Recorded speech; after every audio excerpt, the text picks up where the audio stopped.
La semaine dernière, nous nous sommes entretenus avec Monica Tate, conseillère à la municipalité de Petite-Vallée, pour parler du projet Nourrir notre monde.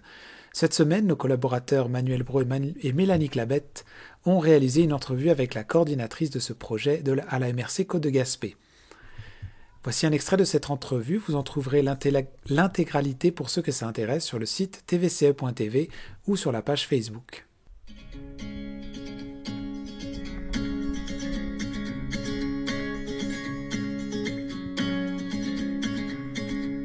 Nourrir notre monde, c'est un mouvement de mobilisation qui vise à favoriser une alimentation locale, saine, durable et solidaire.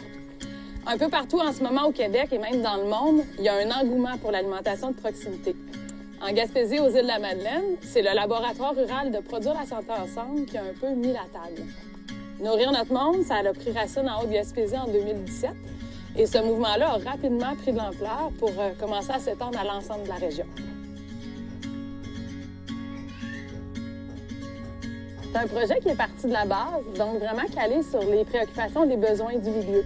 Les gens se questionnent, mais ce qui mobilise surtout, c'est l'envie de passer à l'action pour faire une différence.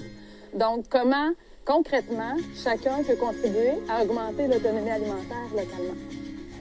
Le cœur de Nourrir notre monde, c'est de favoriser ce qu'on appelle le réseautage de la terre à l'assiette. Donc, tout part des interactions qui se créent, les liens qui se tissent entre les gens. Il faut faire circuler l'information au sujet des initiatives parce qu'il y en a vraiment beaucoup, mais aussi de favoriser les interactions entre les producteurs, les transformateurs, les consommateurs et tous les acteurs finalement du monde agroalimentaire. Pour rapprocher les producteurs des consommateurs, on va mettre en place des circuits courts de distribution comme par exemple les marchés publics. Un autre des piliers de Nourrir notre monde s'appuie sur le partage des savoirs. Donc, réapproprier les savoirs ancestraux liés à la chasse, à la pêche, réapprendre à cuisiner, à cultiver, à transformer les aliments d'ici et surtout à les conserver tout au long de l'année. Et le transfert de ce bagage-là passe aussi nécessairement par nos enfants. Un dernier élément à ne pas sous-estimer, c'est de faire une grande place à l'implication citoyenne. Une bonne manière, c'est en soutenant les projets émergents dans nos municipalités, comme les jardins communautaires ou des cuisines collectives. Au final, c'est la somme de toutes ces idées, ces initiatives-là qui vont avoir un impact réel sur notre système alimentaire.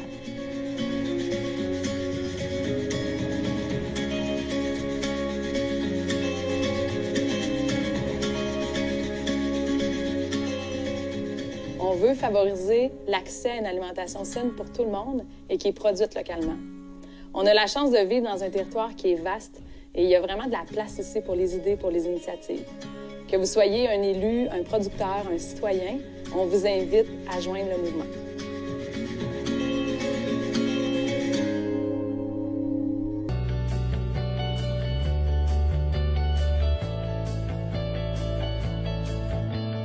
Valérie Legault, agente de développement social à la MRC de la Côte-de-Gaspé et responsable des projets en alimentation.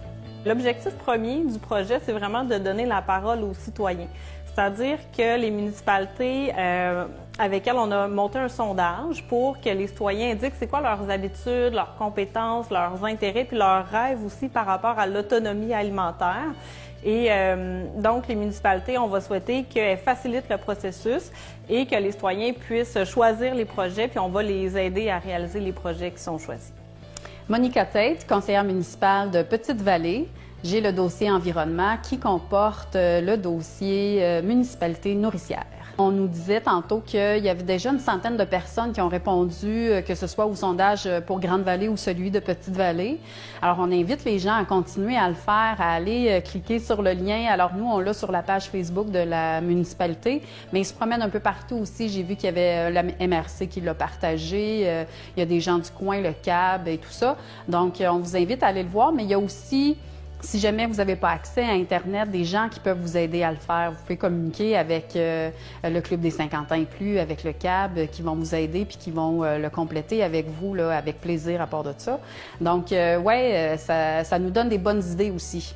Marie-Josée Nadeau, agente de liaison communautaire en alimentation de la Maison Lila de Lens. Je soutiens les jardins communautaires existants, des initiatives, les projets qu'on a. Donc, je suis là pour accompagner dès le début et aider les citoyens à mettre en place un projet quelconque de jardin communautaire. Ça peut être un jardin collectif, ça peut être un jardin pédagogique en milieu scolaire ou dans un organisme communautaire.